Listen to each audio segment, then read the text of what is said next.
नमस्कार, मैं रवीश कुमार। कठिन प्राइम टाइम में आपका स्वागत है। प्रधानमंत्री ने सीबीएसई की परीक्षा देने जा रहे छात्रों को सुझाव दिया है कि पहले कठिन प्रश्नों को हल करना चाहिए। कई लोग मजाक उड़ा रहे हैं। मेरी राय में प्रधानमंत्री की बात ही ठीक है। आखिर कठिन प्रश्नों से कब तक बचा जा सकता है? वैसे उन्हें भी प्रधानमंत्री बनने के बाद प्रेस कॉन्फ्रेंस करते रहना चाहिए था। प्रधानमंत्री की पहली प्रेस कॉन्फ्रेंस तो बस हुई तो हुई। प्रधानमंत्री मोदी की तरफ से एक भी सवाल का जवाब नहीं दिया गया। बाकायदा उन्हें पॉइंट आउट करके सवाल पूछे गए, लेकिन उन्होंने अमित शाह की तरफ हाथ करते हुए कहा कि हमारे लिए अध्यक्ष जी सब कुछ हैं और वो उन तमाम सवालों के जवाब जो है वो अमित शाह देंगे। प्रेस कॉन्फ्रेंस करते रहना चाहिए था और पत्रकारों के कठिन प्रश्नों का सामना करते रहना चाहिए था। उम्मीद है अक्षय कुमार को अब इंटरव्यू करने का मौका नहीं मिलेगा। उन्हें मिलेगा जो कठिन प्रश्न पूछते हैं। लोगों ने कहा कि आप कुमार को इंटरव्यू दे दीजिए, फिर वे अक्षय कुमार को ले आए। प्रश्न पूछते हैं। अब सवाल देश में यह है, Modi versus who? Modi versus who? Modi ji, सबसे पहले जानना चाहता हूं कि ये चुनाव मोदी वर्सेस मोदी हो गए हैं। इन चुनाव में जब मोदी वर्सेस मोदी हो गया है, तब आप अपना सबसे बड़ा प्रतिद्वंदी किसे मानते हैं? एलेक्सा से किसी ने पूछा, प्ले साजन जी घर आए, और एलेक्सा बोलती है कि आएंगे तो मोदी जी ही। तो इस जोक पर भरोसा करने का दिल करता है आपका कि आएंगे तो मोदी जी, कुछ भी कर लो। अगर किसी को उसमें जोक दिखता है तो वो स्वयं भी इतनी गंभीर चर्चा के काबिल नहीं है। जी, कठिन प्रश्न पहले हल करने की बात करने वाले प्रधानमंत्री से पूछा जा सकता है कि कोरोना को लेकर जो कठिन प्रश्न पिछले साल उपस्थित हुए थे उनका क्या हुआ?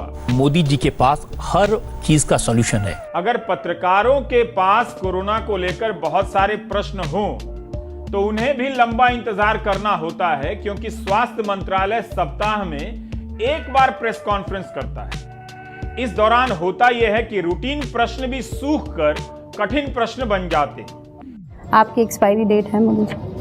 दवा न मिलने और टेस्ट रिजल्ट आने में देरी से किसी की जान खतरे में पड़ सकती है। यह कठिन प्रश्न है, हल्का प्रश्न नहीं है। यह इस वक्त का सबसे बड़ा कठिन प्रश्न हो गया है।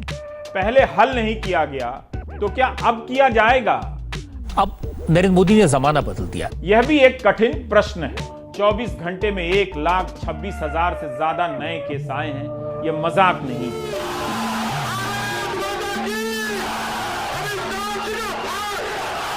प्रधानमंत्री ही बता सकते हैं कि गृह मंत्री अमित शाह के लिए मास्क पहनना इतना कठिन क्यों है। अगर नहीं पहन रहे हैं तो चुनाव आयोग के लिए कार्रवाई करना इतना कठिन क्यों है? क्या किसी को फर्क नहीं पड़ा? क्या कोरोना के कठिन प्रश्न का यही उत्तर है कि रैली की जाए, रोड शो किया जाए? इस महामारी को लेकर हर कोई अपने अपने नशे में नजर आ रहा है। जिन पर कोविड के उचित व्यवहार को पेश करने की जिम्मेदारी है, वही अनुचित व्यवहार कर रहे हैं। Anyway, live it here, let's move there. सरकार को एक कानून लाना चाहिए। इस कानून के तहत सभी हास्यास्पद फैसलों को गंभीर घोषित कर दिया जाए, ताकि कोई हंसे ना और ऐसे मामूली सवाल कठिन प्रश्न में ना तब्दील हो। इसके इनमें से बहुत से लोग पॉजिटिव है, मतलब सबके घर में लोग पॉजिटिव है, वो इधर आ गए हैं, मतलब सब लाइन पॉजिटिव होने वाली है। आपने पेशेंट कम करने के लिए सब नियम लगाए और ये क्या चल रहा है? तो हम चाहते हैं आप ठहाके लगाइए और कोरोना को भगाइए, क्योंकि हंसने से अच्छी दवा कोई नहीं है। इसीलिए हंसते रहिए, न्यूज नेशन देखते रहिए। रफाल विमान को लेकर कठिन प्रश्नों की नई कड़ी आ गई है। इस रिपोर्ट में पॉलिटिकल हाईकमांड के शामिल होने का भी जिक्र है और भारतीय रक्षा मंत्रालय का भी। नरेंद्र मोदी ने यह करके दिखाया, कोई सरकार ईमानदारी से भी चल सकती है। नरेंद्र मोदी कम से कम भ्रष्ट नहीं हो सकता। पीएम मोदी जैसा कोई नहीं, पीएम नंबर 1। इसके अलावा इस रिपोर्ट में रफाल सौदे को लेकर और भी कई कठिन प्रश्न पूछे गए। सवाल है कि इन प्रश्नों का जवाब कैसे मिलेगा। आप देख रहे थे सबसे कठिन प्राइम टाइम। नमस्कार।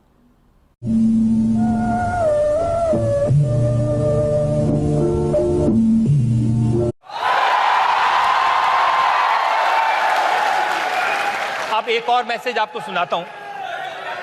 घर में घुसकर मारा है, कब्र तुम्हारी खोदी है, दिल्ली की गद्दी पर बैठा बाप तुम्हारा मोदी है।